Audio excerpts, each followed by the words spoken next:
Ananda, if they were the mind, the Dhammas would not be its defining objects, since they would not be conditions of the mind. How could you say that they had a location? Suppose they were to have a special place apart from the mind, then would the Dhammas themselves be able to know? If they were to have a sense of knowing, they would be called a mind. If they were something other than you, they would be someone else's mind, since they are not defining objects. If they were the same as you, they would be your mind, but how could your mind stand apart from you? Suppose they were to have no sense of knowing, yet these defining objects are not forms, sounds, smells, or tastes. They are neither cold nor warmth, nor the characteristic of emptiness.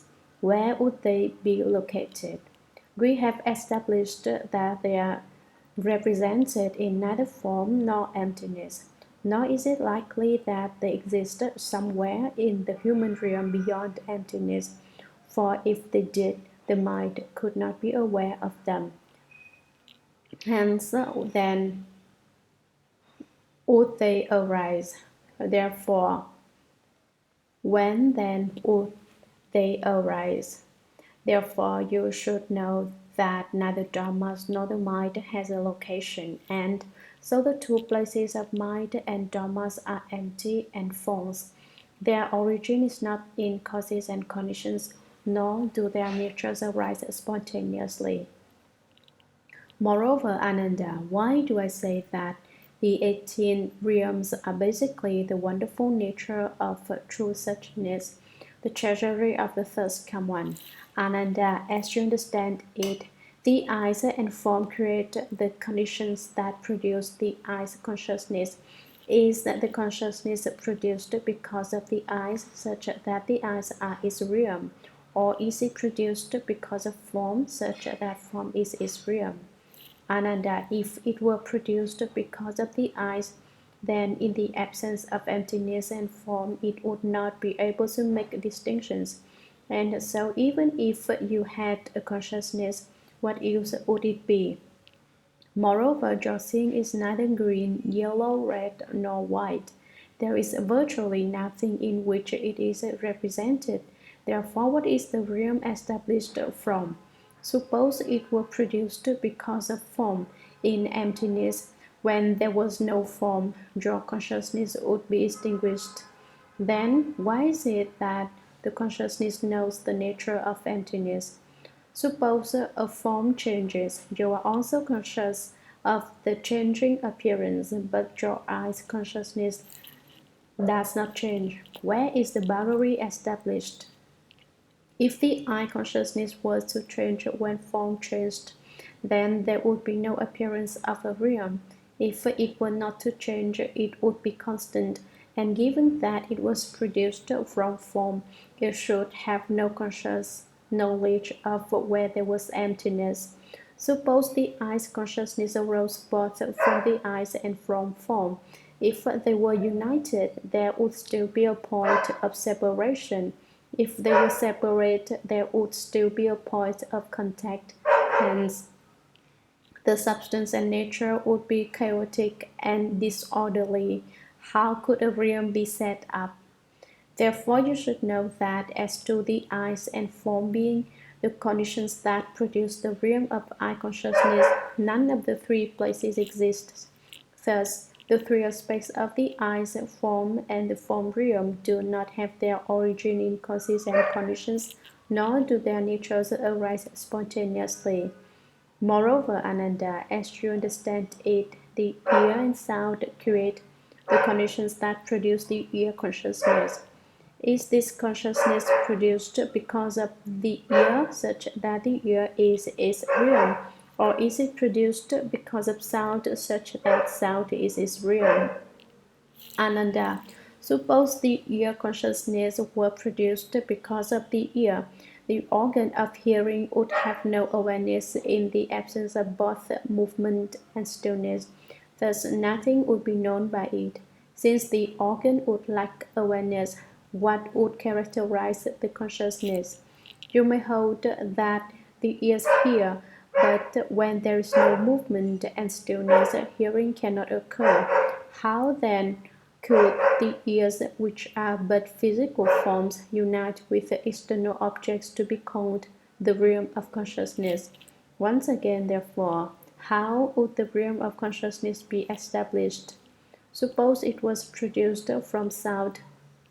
If the consciousness existed because of sound, then it would have no connection with hearing. Without hearing, then the characteristic of sound would have no location. Suppose consciousness existed because of sound, given that sound exists because of hearing, which causes the characteristic of sound to manifest, then you should also hear the hearing consciousness. If the hearing consciousness is not heard, there is no realm. If it is heard, then it is the same as sound. If the consciousness itself is heard, who is it that perceives and hears the consciousness? If there is no perceiver, then in the end you would be like grass or wood. Nor is it likely that the sound and hearing mix together to form a realm in between. Since a realm in between could not be established, how could the internal and external characteristics be delineated? Therefore, you should know that as to the ear and sound, creating the conditions which produce the realm of the ear consciousness, none of the three places exist. Thus, the three aspects of the ear, sound, and sound consciousness do not have their origin in causes and conditions, nor do their natures arise spontaneously. Moreover, Ananda, as you understand it, the nose and smells create the conditions that produce the nose consciousness. Is this consciousness produced because of the nose, such that the nose is its realm, or is it produced because of smells, such that smells are its realm? Suppose, Ananda, that the nose consciousness were produced because of the nose, then in your mind, what do you take to be the nose? Do you hold that it takes the form of two fleshy claws, or do you hold it is an inherent ability of the nature which perceives smells as a result of movement? Suppose you hold that it is fleshy claws which form an integral part of your body. Since the body's perception is touch, the sense organ of smelling would be named body instead of nose, and the objects of smelling would be objects of touch. Since it would not even have the name nose, how could a realm be established for it?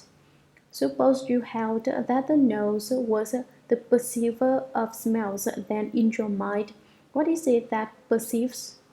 Suppose it were the flesh that perceived. Basically, what the flesh perceives is objects of touch, which have nothing to do with the nose. Suppose it were an emptiness that perceived, then emptiness would itself be the perceiver, and the flesh would have no awareness. Thus, empty space would be you, and since your body would be without perception, Ananda would not exist.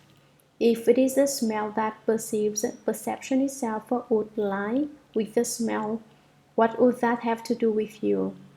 If it is certain that vapors of fragrance and stench are produced from your nose, then the two flowing vapors of fragrance and stench would not arise from the wood of Aravana or Chandana. Given that the smell does not come from these two things, when you smell your nose, is it fragrant or does it stink? What stinks does not give off fragrance. What is fragrant does not stink. Suppose you say you can smell both the fragrance and the stench, then you, one person, would have two noses, and I would now be addressing questions to two Anandas. Which one is you? Suppose there is one nose, then fragrance and stench would not be two, since stench would be fragrance and fragrance would be stench. There would not be two natures. Thus, what would make up the realm? If the nose consciousness were produced because of smells, it follows that it is in existence just because of smells. Just as the eyes can see but are unable to see themselves, so too if it exists because of smells, it would not be aware of smells. If it is aware of smells, then it is not produced from smells. If it had no awareness, the realm of smelling would not come into being. If the consciousness were not aware of smells, then the realm would not be established from smells. Since there is no intermediate realm of consciousness, there is no basis for establishing anything internal or external either. Therefore, the nature of smelling is ultimately empty and false. Therefore, you should know that as to the nose and smells being the conditions which produce the realm of the nose consciousness, none of the three places exists. Thus, the three aspects of the nose, smells, and the realm of smelling do not have their origin in causes and conditions, nor do their natures arise spontaneously. Moreover, Ananda, as you understand it, the tongue and flavors create the conditions that produce the tongue consciousness. Is the consciousness produced because of the tongue, such that the tongue is its realm, or is it produced because of the flavors, such that the flavors are its realm? Suppose, Ananda, that it were produced because of the tongue. Then all the sugar cane, black plums, huang lian, salt, white ginger, and cassia in the world would be entirely without flavor.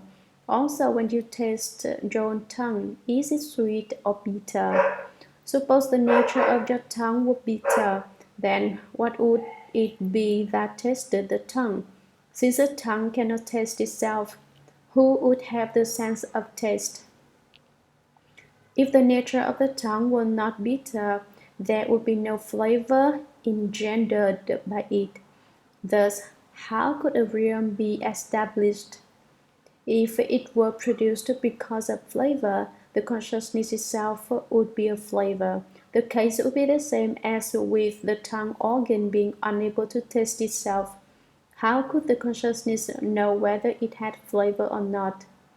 Moreover, flavors do not all come from one thing. Since flavors are produced from many things, the consciousness would have many substances.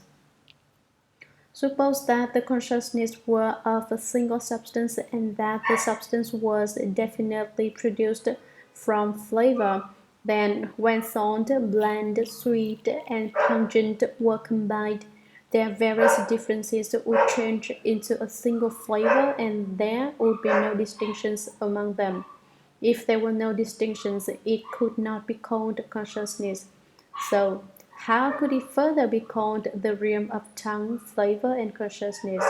Nor can it be that empty space produces your conscious awareness. The tongue and flavors could not combine without each losing its basic nature. How could a realm be produced? Therefore, you should know that as to the tongue and flavors being the conditions that produce the realm of tongue consciousness, none of the three places exists. Thus, the three aspects of the tongue, flavors, and the realm of the tongue do not have their origin in causes and conditions, nor do their natures arise spontaneously. Moreover, Ananda, as you understand it, the body and objects of touch create the conditions that produce the body consciousness. Is this consciousness produced because of the body, such that the body is its realm, or is it produced because of objects of touch, such that objects of touch are its realm? Suppose, Ananda, that it were produced because of the body. When there was no awareness of the two conditions of contact with and separation from objects of touch, what would the body be conscious of? Suppose it were produced because of objects of touch, then you would not need your body. Without a body, what could perceive contact with and separation from objects of touch? Ananda, things do not perceive objects of touch. It is the body that perceives objects of touch. What the body knows is objects of touch, and what is aware of objects of touch is the body. What is objects of touch is not the body, and what is the body is not objects of touch. The two characteristics of body and objects of touch are basically without a location. If it united with the body, it would be the body's own substance and nature. If it were apart from the body, it would have the same appearance as empty space. Since the inside and the outside don't stand up, how can one set up a middle? The middle cannot be set up either. The inside and the outside are by nature empty. From what realm then is your consciousness born? Therefore, you should know that as to the body and objects of touch being the conditions that produce the realm of body consciousness, none of the three places exists.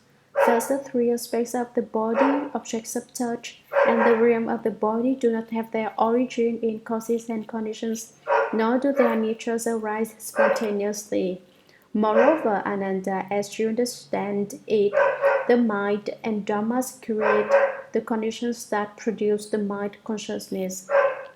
Is this consciousness produced because of the mind, such that the mind is its realm, or is it produced because of dhammas, such that dhammas are its realm? Suppose, Ananda, that it were produced because of the mind. In your mind, there certainly must be thoughts. These give expression to your mind. If there are no dhammas before you, the mind does not give rise to anything. Apart from conditions, it has no shape. Thus, what use would the consciousness be? Moreover, is your conscious awareness the same as your mind organ, with its capacity to understand and make distinctions, or is it different? If it were the same as the mind, it would be the mind. How could it be something else that arises? If it were different from the mind, it should thereby be devoid of consciousness. If there were no consciousness, how would it arise from the mind? If there were consciousness, how would it differ from the mind? Since it is by nature neither the same nor different, how can the realm be established? Suppose it were produced because of dhammas. None of the dhammas of the world exists apart from the five defiling objects. Consider the dhammas of form, the dhammas of sound, the dhammas of smell, the dhammas of taste, and the dhammas of touch. Each has a clearly distinguishable appearance and is merged with the one of the five organs. They are not what the mind takes in. Suppose your consciousness were indeed produced through a reliance on dhammas. Take a close look at them now. What does each and every dhamma look like? Underlying the characteristics of form and emptiness, movement and stillness, penetration and obstruction, unity and separation, and production and extinction, there is nothing at all. When there is production, then form, emptiness, and all dhammas are produced. When there is extinction, then form, emptiness, and all dhammas are extinguished. Since what is causal does not exist, if those causes produce the consciousness, what appearance does the consciousness assume? If there is nothing discernible about the consciousness, how can a realm be established for it? Therefore, you should know that as to the mind and dhammas being the conditions that produce the realm of the mind consciousness, none of the three places exists. Thus, the three aspects of the mind, dhammas, and the realm of the mind do not have their origin in causes and conditions, nor do their natures arise spontaneously.